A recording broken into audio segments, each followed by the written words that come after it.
काम किया, हमारे स्वाभिमान को जागृत करने का काम किया और सफल नेतृत्व के बल पर इस भारतवर्ष को अक्षुण्ण रखने का काम किया।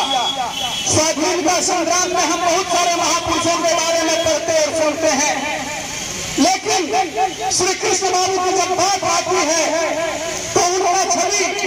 एक सामान्य व्यक्तित्व की छवि नहीं थी, बल्कि एक संपन्न परिवार में जन्म लेने के बावजूद उन्होंने इस भारतवर्ष की इस दुर्दशा को अपने आंखों से देखा और अपने विलक्षण पिता के विलक्षण पुत्र के रूप में उन्होंने शिक्षा ग्रहण किया। उस समय उच्च शिक्षा ग्रहण किया, डॉक्टरेट की डिग्री लेना मामूली बात नहीं थी उस समय। और उन्होंने वकालत में जिस समय कदम रखा, इस पूरे बिहार में चर्चा हुआ, एक नई प्रतिभा का आगमन वकालत में हुआ। और उन्होंने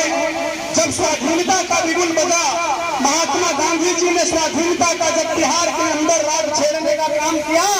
तो अपना सारा वकालत छोड़ कर भारत की स्वाधीनता के लिए टूट पड़े। और अपने संघर्ष में उन्होंने अपने साथ बहुत सारे लोगों को जोड़े, लेकिन जिस औरंगाबाद की भूमि में हम यहाँ बैठे हैं और यहाँ कार्यक्रम कर रहे हैं, उनके सबसे प्रबल सहयोगी के रूप में हम अगर किसी को जानते हैं इस बिहार में,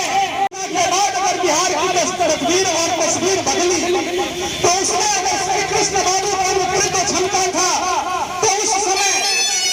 अनुग्रह बाबू की वह योग्यता, ये दोनों मिल करके जिस प्रकार के बिहार को बदल देने का काम किया, वह अपने आप में विलक्षण है। क्योंकि आजादी के बाद जब अंग्रेज चले गए और इस उजड़े हुए भारत को संवारने का काम चल रहा था, उस समय बिहार अकेली भूमिका में इस देश के अंदर खड़ा हुआ। और हम सबों को यह जानकर आश्चर्य होगा, क्योंकि इतिहास के पाठ्यक्रमों में हमारे विभूतियों को नहीं पढ़ाया जाता और इसलिए हम इन विभूतियों के जीवन चरित्र से वंचित रह जाते हैं। श्री कृष्ण बाबू और बिहार विभूति अनुग्रह बाबू की जोड़ी ने बिहार को वह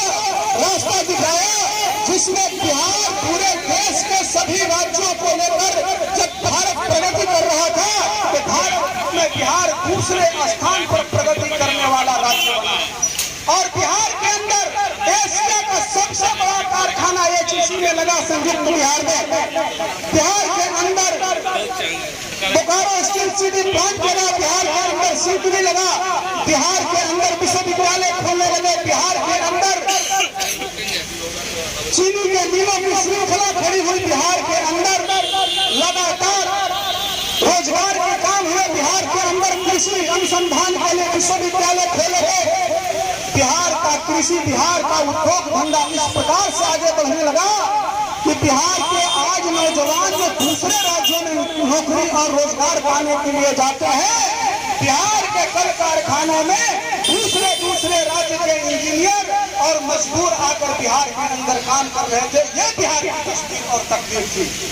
लेकिन दुर्भाग्य से मित्रों, जिस बिहार को प्रगति के पथ पर लाने के लिए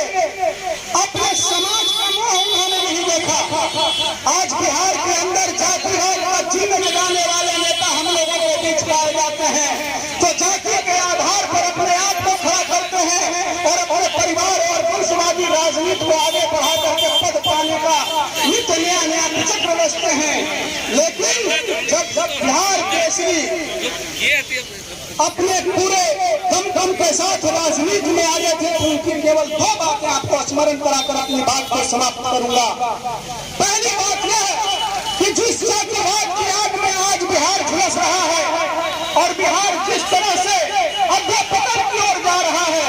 उस बिहार को नेतृत्व देने के लिए उन्होंने सबसे पहला अगर काम कोई किया तो इस बिहार से जमींदारी प्रथा का उन्मूलन किया। जबकि बिहार के अंदर लगभग 70 से 80% जमींदार अगर कोई होता था तो उनके जाति के भूमिहार समाज के लोग जमींदार हुआ करते थे। लेकिन श्री कृष्ण बाबू ने अपने जातिवाद को नहीं देखा, अपने जाति को नहीं देखा। उन्होंने कहा कि मैं संपूर्ण बिहार का एक जिम्मेदार सेवक हूँ और इस नाते हमें बिहार के अंदर सर्वांगीण विकास करना है, हमको सबका विकास करना है। और इसलिए उन्होंने वहां पर जात और पात की बात नहीं की, बल्कि बिहार से जमींदारी उन्मूलन करने वाला बिहार पहला इस देश के अंदर राज्य बना जिसने संपूर्ण भारत को समतामूलक समाज का पाठ पढ़ाने का और मार्गदर्शन देने का काम किया। बिहार के अंदर यह परिवर्तन अपने आप में बहुत बड़ा परिवर्तन था, लेकिन आज इस बात के लिए श्री कृष्ण बाबू को याद करना आज के राजनीतिज्ञों को शोभा नहीं देता। दूसरी बात, आज पूरे देश के अंदर वंशवादी राजनीति चल रही है और अपने अपने भाई बेटा बहू को स्थापित करना और चुनाव लड़वाना और सत्ता के सिंहासन में हिस्सेदार बनाने की राजनीति चल रही है। लेकिन उस दौर में श्री कृष्ण बाबू कांग्रेस के सबसे बड़े लीडर बिहार में हुआ करते थे। देश के बड़े लीडर में उनका सम्मान और शुमार था। और जब कांग्रेस के नेताओं ने कहा कि अगले चुनाव में आपके बेटा शिवशंकर बाबू को टिकट दिया जाए और उन्हें चुनाव लड़वाया जाए, तो श्री कृष्ण बाबू ने जो कहा वो आज के राजनीतिज्ञों को उनसे सबक लेना चाहिए। उन्होंने कहा कि अगर मेरे बेटे को टिकट दिया जाता है तो मैं राजनीति से संन्यास ले लूंगा, और उन्होंने पुरजोर विरोध करते हुए इसको खारिज किया। और जब तक जीवित रहे श्री कृष्ण बाबू, उनके परिवार का कोई भी सदस्य चुनाव नहीं लड़ा। मित्रों, यह बहुत बड़ा उदाहरण है भारत के अंदर लोकतांत्रिक राजनीति में। उन्होंने कहा कि 1000 वर्षों की पराधीनता के बाद इस देश में अगर हम कुकृत्यों को समाप्त करने के लिए आगे आए हैं, हम समतामूलक समाज की स्थापना करने आए हैं, हम जब सारे समाज को लेकर आगे बढ़ने चले हैं, उस समय परिवारवाद और जातिवाद का कोई स्थान नहीं बनता है, और इसलिए हम इसका विरोध करते हैं। मैं एक बात कहकर अपनी बात को यह समाप्त करता हूँ कि आज के राजनीतिक जातिवाद की बात कर करके सत्ता में बने रहने की बात और वकालत तो करते हैं, लेकिन इस बिहार को बर्बाद करने में अगर किसी का हाथ है तो जातिवादी राजनीति का हाथ है। और श्री कृष्ण बाबू ने यह उदाहरण प्रस्तुत किया कि जातिवाद इस बिहार के लिए और इस देश के लिए जहर है,